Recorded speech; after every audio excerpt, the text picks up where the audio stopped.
Halo semuanya, pada hari ini kita akan membahas tentang antropologi, salah satu topik kontemporer yang sering dibahas.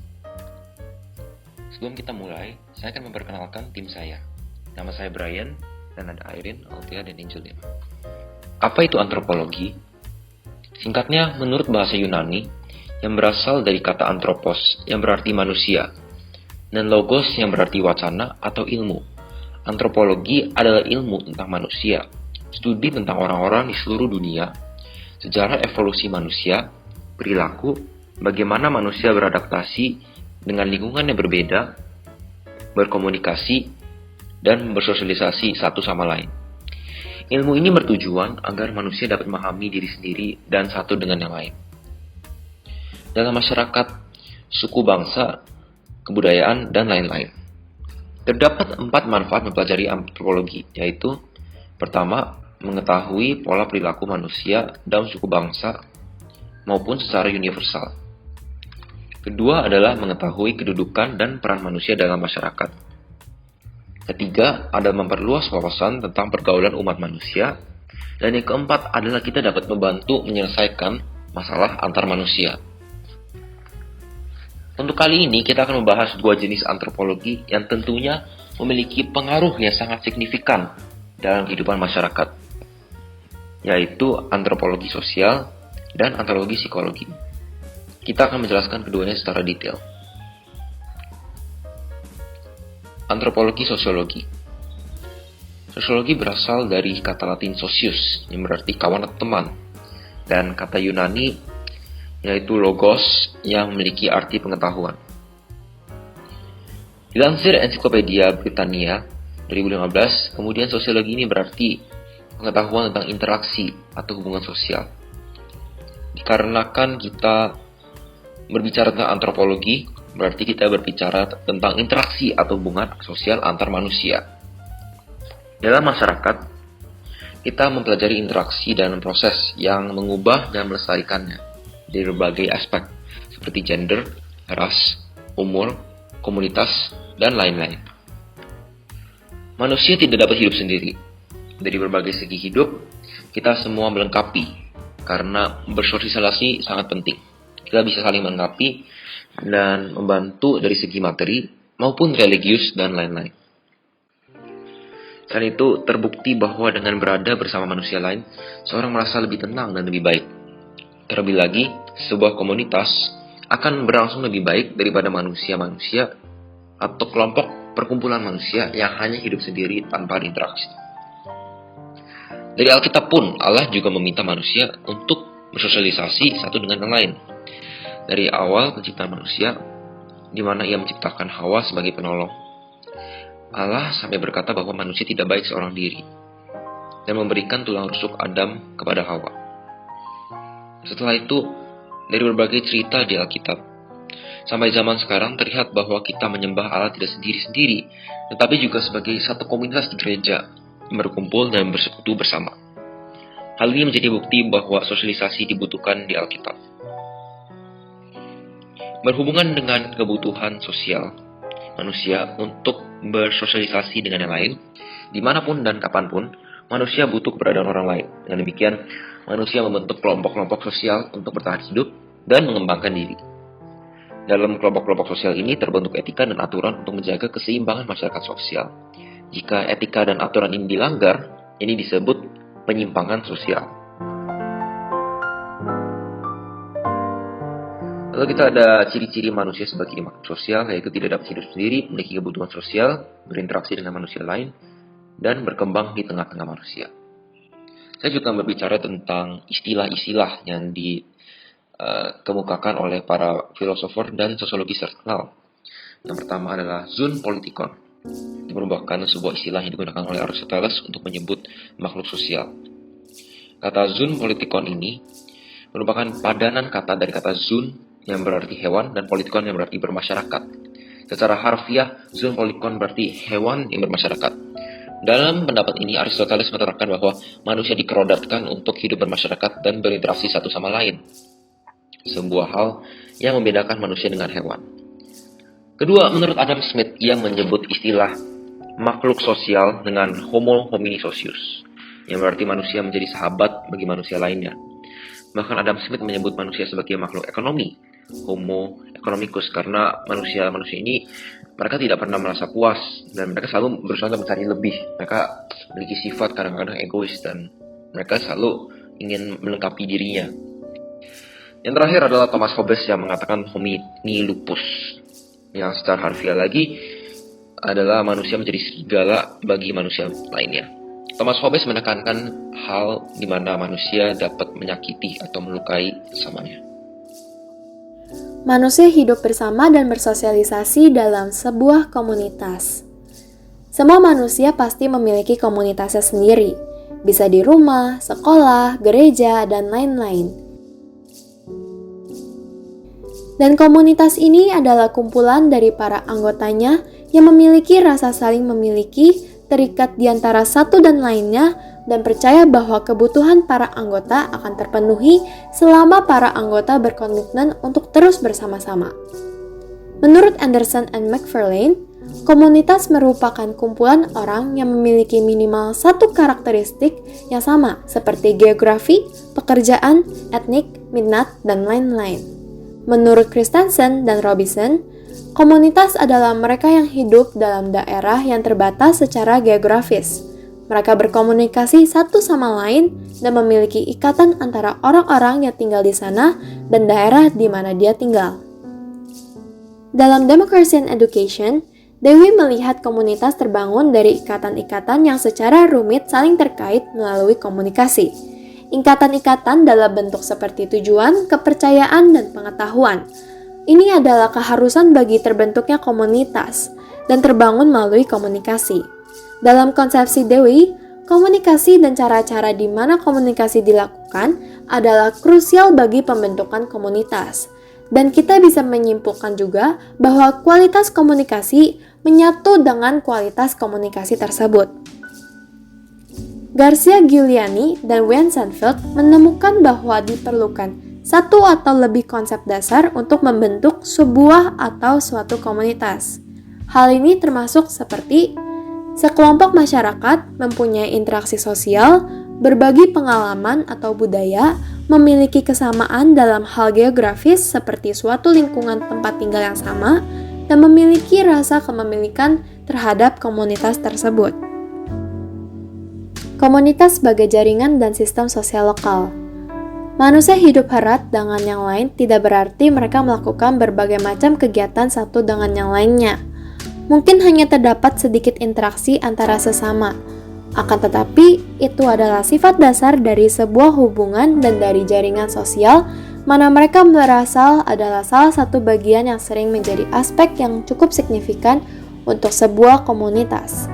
Banyak dari kita mengartikan komunitas adalah keakraban kita dalam interaksi sosial kita, terutama keluarga dan teman.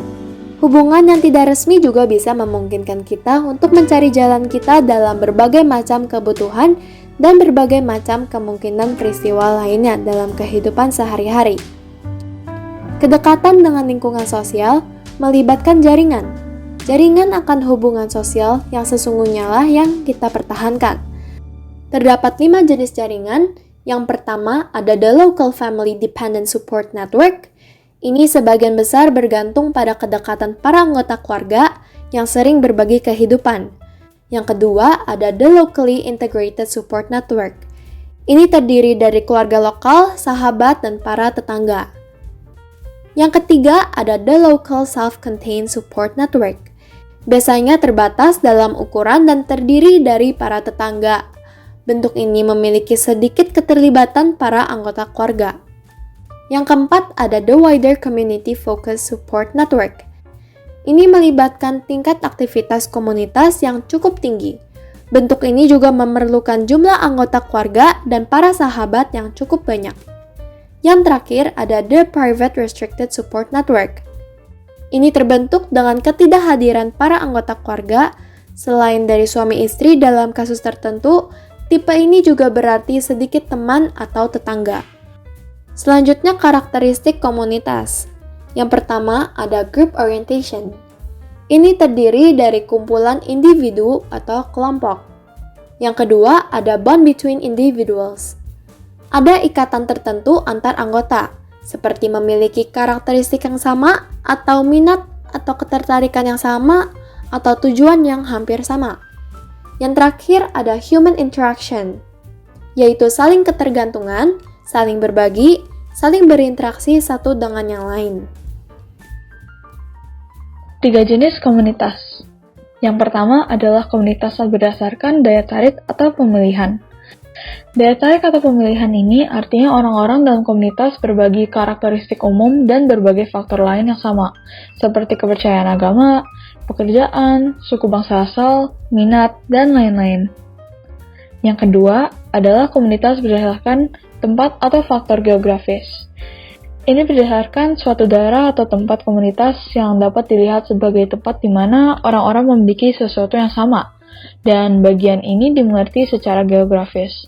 Mereka juga memiliki ikatan karena tempat tinggal mereka yang sama secara wilayah maupun daerah. Cara lain untuk menamakan ini adalah locality.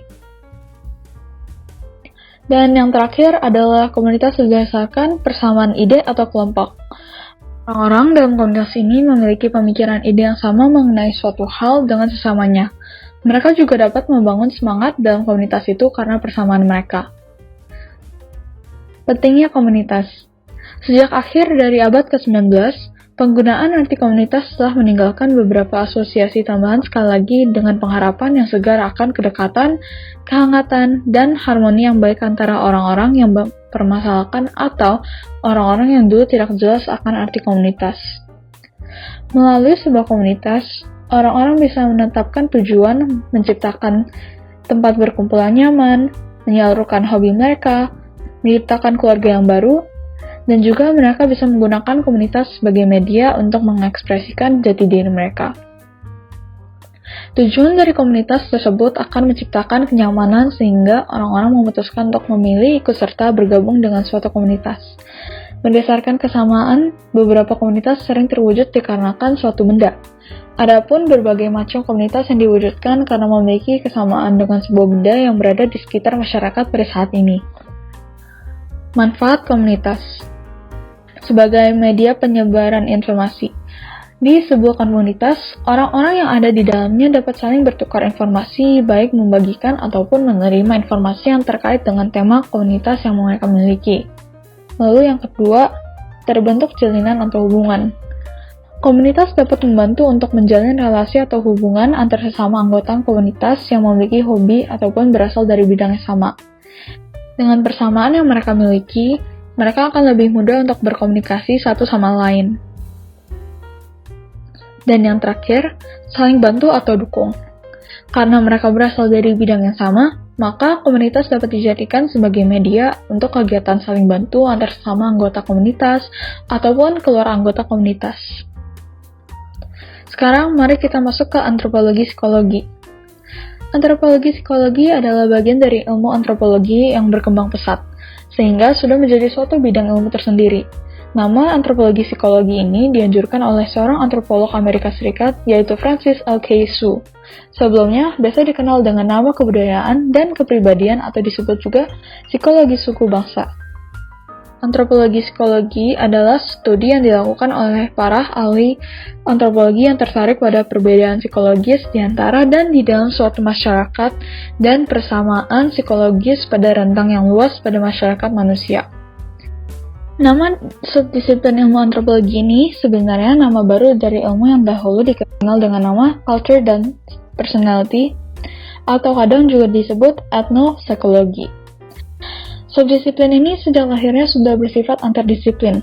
Hal ini disebabkan karena bukan saja teori, konsep, serta metode penelitiannya dipinjam dari berbagai disiplin seperti antropologi, psikologi, psikiatri, dan psikoanalisa.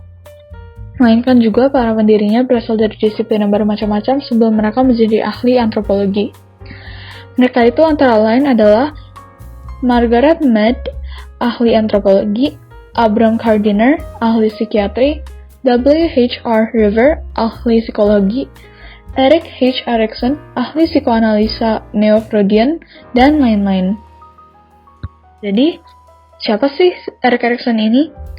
Erik Erikson merupakan seorang psikoanalisis yang mengembangkan teori psikososial development. Awal dari kehidupannya sebagai seorang psikoanalisis dimulai dengan fokus perhatian terbesarnya pada pencarian identitas.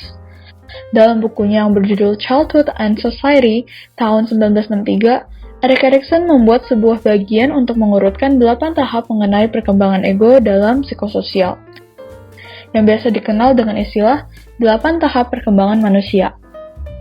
Erikson mengatakan bahwa setiap tahap menghasilkan epigenetik. Mengapa Erik menyatakan terdapat 8 tingkat dalam kehidupan seseorang? Erikson menyatakan persepsinya bahwa pertumbuhan manusia itu berjalan berdasarkan prinsip epigenetik.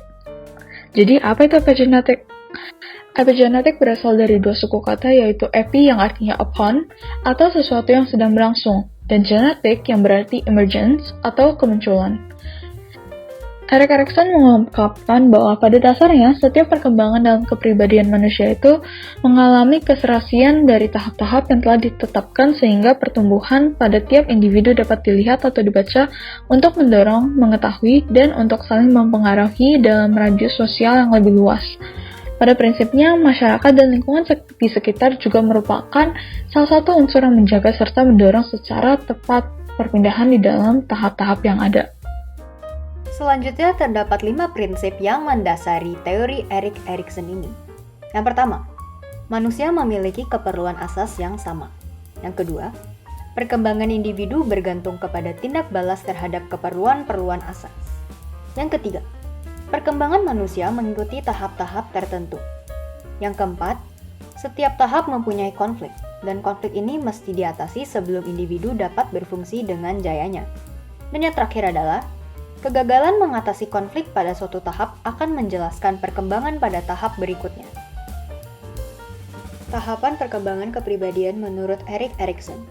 Di dalam tahapan perkembangan ini, terdapat 8 tahap. Dan melalui 8 tahap ini, Erikson ingin mengemukakan bahwa dalam setiap tahap, terdapat maladaptation, atau yang disebut dengan adaptasi keliru, dan juga malignancy. Hal ini dapat berlangsung kalau ada satu tahap yang tidak berhasil dilewati atau gagal dilewati dengan baik. Orang yang gagal melewati satu tahap akan tumbuh dalam maladaptation dan malignancy. Selain itu, juga akan terdapat ritualisasi, yang dapat diartikan sebagai berinteraksi dengan pola-pola tertentu dalam setiap tahap perkembangan yang terjadi, serta ritualisme yang ada, yang berarti pola hubungan yang tidak menyenangkan.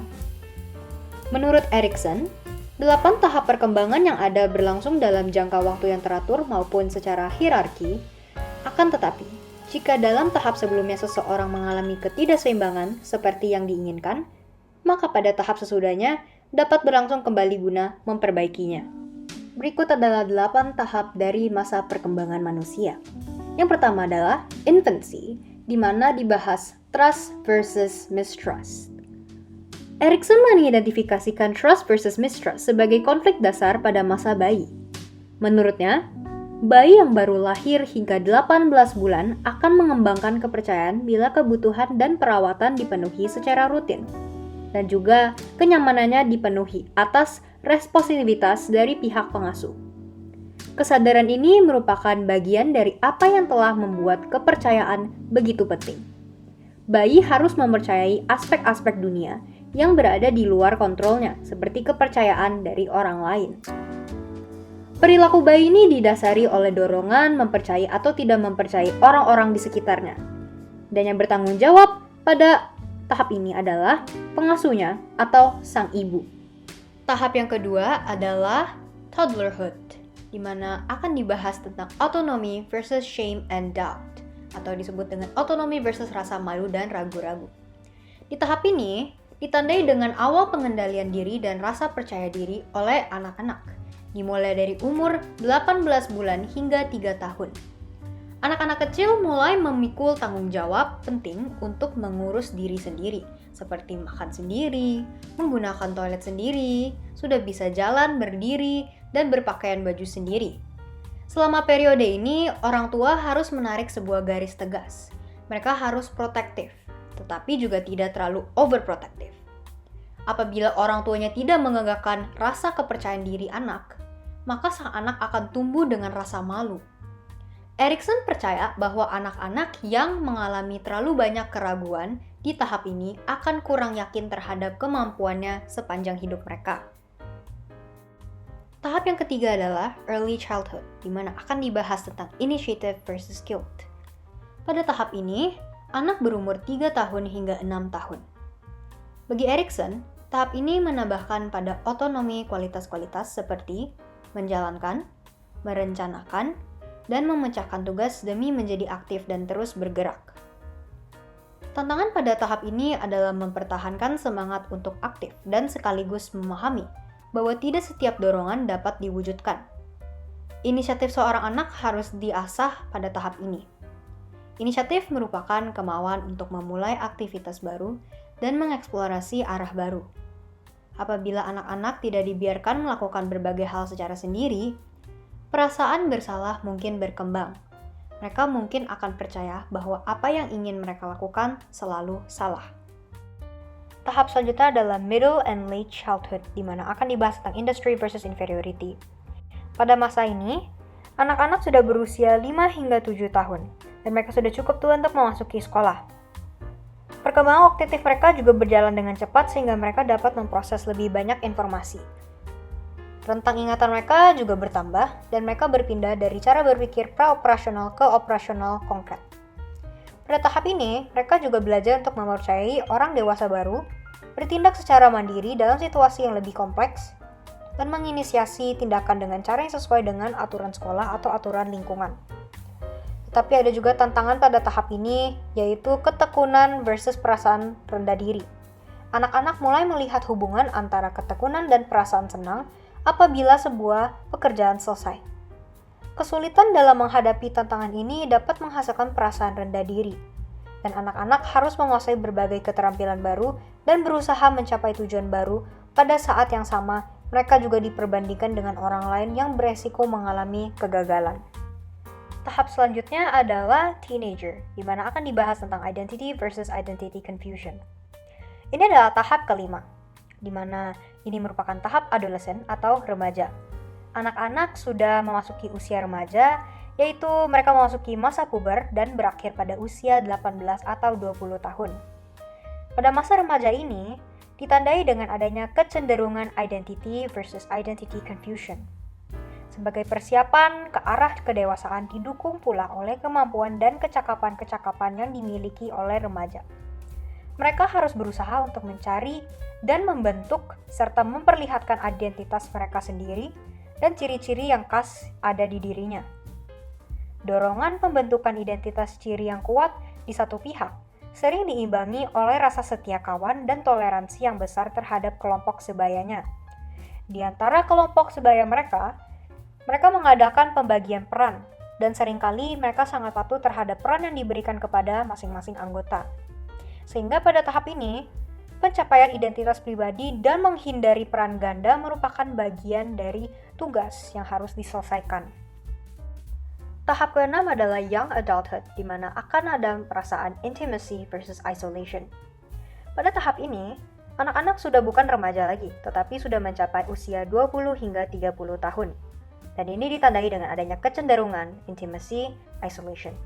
Kalau pada masa sebelumnya, individu memiliki ikatan yang kuat dengan kelompok sebaya. Namun pada masa ini, ikatan kelompok sudah mulai longgar.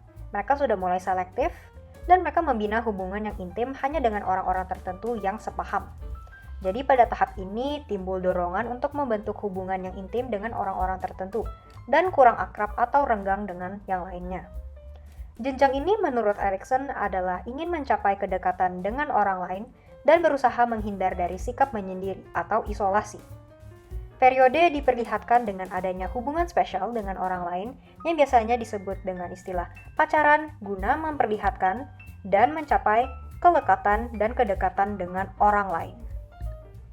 Tahap ke-7 adalah adulthood, di mana akan dibahas generativity versus stagnation. Pada tahap ini, manusia sudah berusia 41 hingga 65 tahun. Dan ditandai dengan adanya kecenderungan generativity stagnation. Sesuai dengan namanya, masa dewasa, pada tahap ini individu telah mencapai puncak dari perkembangan segala kemampuannya. Pengetahuannya cukup luas, Kecakapannya cukup banyak sehingga perkembangan individu sangat pesat. Meskipun pengetahuan dan kecakapan individu sangat luas, dia tidak mungkin dapat menguasai segala macam ilmu dan kecakapan, sehingga tetap pengetahuan dan kecakapannya terbatas. Untuk mengerjakan atau mencapai hal-hal tertentu, ia mengalami hambatan. Apabila pada tahap pertama hingga sampai pada tahap ke-6 terdapat tugas untuk dicapai, demikian pula pada masa ini dan salah satu tugas untuk dicapai ialah mengabdikan diri guna keseimbangan antara sifat melahirkan sesuatu, generativitas, dan tidak berbuat apa-apa, stagnasi. Tahap yang terakhir adalah senescence, di mana akan dilakukan pembahasan tentang ego integrity versus despair. Senescence adalah kecenderungan ego integrity versus despair. Pada masa ini, individu telah memiliki kesatuan atau integritas pribadi, dan semua yang mereka telah kaji dan juga didalami telah menjadi milik pribadi mereka. Pribadi yang telah mapan di satu pihak digoyahkan oleh usia mereka yang sudah mendekati akhir. Mungkin saja mereka masih memiliki impian dan tujuan yang ingin mereka capai, tetapi karena faktor usia mereka yang sudah tua, hal itu menjadi sedikit sekali untuk dicapai. Dalam situasi seperti ini, individu akan merasa putus asa dan sedih. Dan orang-orang yang sudah mencapai tahap ini berarti sudah cukup berhasil melewati tahap-tahap sebelumnya. Dan yang menjadi tugas utama pada orang-orang yang sudah mencapai usia senja ini adalah integritas dan berupaya menghilangkan putus asa dan kekecewaan. Tahap inilah yang akan mereka bawa sampai mati. Mencapai integritas berarti mengonsolidasikan sense of self dan menerima sepenuhnya keunikan dan sejarah mereka tidak dapat diubah. Mereka yang tidak mampu mencapai perasaan integritas dan kepuasan akan tenggelam di dalam keputusasaan untuk selamanya. Demikian sampai sini saja informasi yang diberitakan. Semoga video ini dapat bermanfaat. Terima kasih telah menonton video ini.